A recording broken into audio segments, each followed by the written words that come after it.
చేయలేంది ఈ రోజు ఎందుకు చేస్తున్నాం? నాయకత్వంలో వచ్చినటువంటి మార్పు.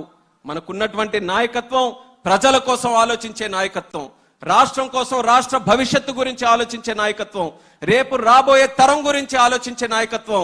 అందుకనే ఒక పక్కన మీరు చూస్తున్నటువంటి నాయకుడు ఈ రోజు బండి తీస్తే మామిడికాయలు దొరికితే మామిడికాయలు తొక్కుకుంటూ వెళ్తున్నాడు, మామిడికాయలు దొరకకపోతే తలకాయలు దొరికితే తలకాయలు తొక్కుకుంటూ వెళ్తున్నాడు. ఆంధ్రప్రదేశ్ రాష్ట్ర భవిష్యత్తును తొక్కుకుంటూ వెళ్తున్నాడు.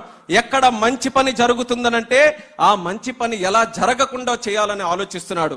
మరొక పక్కన మనకున్నటువంటి నాయకత్వం అందరిని కూడా కలుపుకొని తీసుకొని వెళ్తూ ఆంధ్రప్రదేశ్ రాష్ట్రమే కాదు, తెలుగు వాళ్ళు ఎక్కడ ఉన్నా, ప్రపంచంలో ఏ మూల ఉన్నా సరే అందరికీ కూడా మన ప్రభుత్వం సహకరిస్తూ ముందుకు నడిపించాలని ఒక గొప్ప ఆలోచనతో చేస్తున్నటువంటి ఈ కార్యక్రమం నిరంతరం కూడా కొనసాగాలి. మనకు జరుగుతున్నటువంటి తప్పులు ఏంటంటే చెట్టును మనం నాటి నీళ్లు పోసి తీరా కాయలు కోసుకునే టైంకి ఒక కసాయివాడిని పెట్టి ఆ కాయలే కాకుండా చెట్టును కూడా నరికే పరిస్థితి ఆంధ్రప్రదేశ్ రాష్ట్రంలో వచ్చి ఎందుకు మనం బాగుపడట్లేదని తిరిగి మనకే ప్రశ్న అడుగుకుంటే అది ఎంతవరకు న్యాయమో రాష్ట్ర ప్రజలు కూడా ఆలోచించాలి. ఇంత గొప్ప నాయకత్వం దేవుడిచ్చిన వరం, ఇంత గొప్ప ప్రభుత్వం దేవుడు ఇచ్చినటువంటి ఒక అవకాశం, ఆ అవకాశాన్ని పూర్తి శాతం మనం సద్వినియోగం చేసుకొని దేశంలోనే కాదు ప్రపంచంలోనే ఒక ఉన్నతమైనటువంటి ప్రాంతంగా ఆంధ్రప్రదేశ్ రాష్ట్రాన్ని తీర్చిదిద్దడానికి మన తెలుగు ప్రజలు, రాష్ట్ర ప్రజలు అందరూ కూడా కలిసికట్టుగా ముందుకు రావాలని ఈ సభాముఖంగా కోరుకుంటూ గడ్కరీ గారికి ప్రత్యేకమైనటువంటి ధన్యవాదాలు కూడా ఈ సందర్భంగా తెలియజేస్తున్నాను. ఆంధ్రప్రదేశ్ రాష్ట్రంలో ఉన్నటువంటి 5 కోట్ల మంది జనాభా అందరూ కూడా గతంలో మరి గుంతలతో ఉన్నటువంటి రోడ్ల వల్ల ఇబ్బంది పడ్డారు.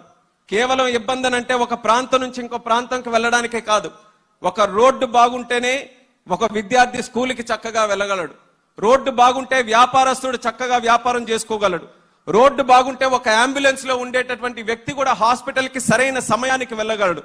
ఒక రోడ్డు బాగుంటేనే ప్రజల తాలూకా మొరాల్ కూడా బాగుండే పరిస్థితి ఉంటుంది. అది 5 సంవత్సరాలు దెబ్బతిన్న తర్వాత యుద్ధ ప్రాతిపదికన రోడ్డు ప్రాజెక్ట్స్ అన్ని కూడా మన రాష్ట్రంలో మనం తీసుకొని ఇప్పుడే రివ్యూ మీటింగ్ కూడా పెడితే 28 ప్రాజెక్టులు, 28 ప్రాజెక్టులకి తాలూకా ఖర్చు 83,000 కోట్లు. ఆ 28 ప్రాజెక్టులు కూడా ముఖ్యమంత్రి గారు గడ్కరీ గారు దృష్టిలో పెడితే ఏ ఒక్క ప్రాజెక్టుకి కూడా నో అనకుండా ఏ రకంగా అది పూర్తి చేయాలో మంచి సలహాలతో ముందుకు వచ్చేటటువంటి వ్యక్తి గడ్కరీ గారు. ఆ రకమైనటువంటి పాజిటివ్ అప్రోచ్ తో వచ్చినందుకు ప్రత్యేకంగా నేను ఆయనకు కూడా ఈ రాష్ట్రం తరపున ధన్యవాదాలు తెలియజేసుకుంటున్నాను. మీ అందరికీ కూడా తెలుసు, P4 ప్రోగ్రామ్ ని మన చంద్రబాబు నాయుడు గారు ఒక ఇన్స్పిరేషనల్ ప్రోగ్రామ్ గా తయారు చేశారు. Public private people partnership. P4 program ఎలాగుందో అలాగే P4 మినిస్టర్ మన గడ్కరీ గారు. P4 అనంటే పాజిటివ్ మినిస్టర్, ప్రోయాక్టివ్ మినిస్టర్, అలాగే మనకందరికీ కూడా ప్రాక్టికల్ అప్రోచ్ తో నడిచే మినిస్టర్. పాజిటివ్, ప్రోయాక్టివ్, ప్రాక్టికాలిటీతో పాటు 4వ P పీస్ఫుల్ మినిస్టర్. ఎప్పుడు కూడా ఆయన ఎవరి మీద అరిచేది ఉండదు, ఎవరి మీద ఆగ్రహం అయ్యేది ఉండదు. కేవలం వాళ్ళ పార్టీ అనో లేకపోతే వాళ్ళకి చెందినటువంటి నాయకులనే కాదు, ప్రతిపక్షం వాడు వచ్చినా సరే వాడిని గౌరవించుకొని ఆ విషయం ఏంటో తెలిసి ఆ విషయం నేను ఎలా పరిష్కరించగలనని ఆలోచించేటటువంటి మంత్రి మన నితిన్ గడ్కరీ గారు అన్నది మరొకసారి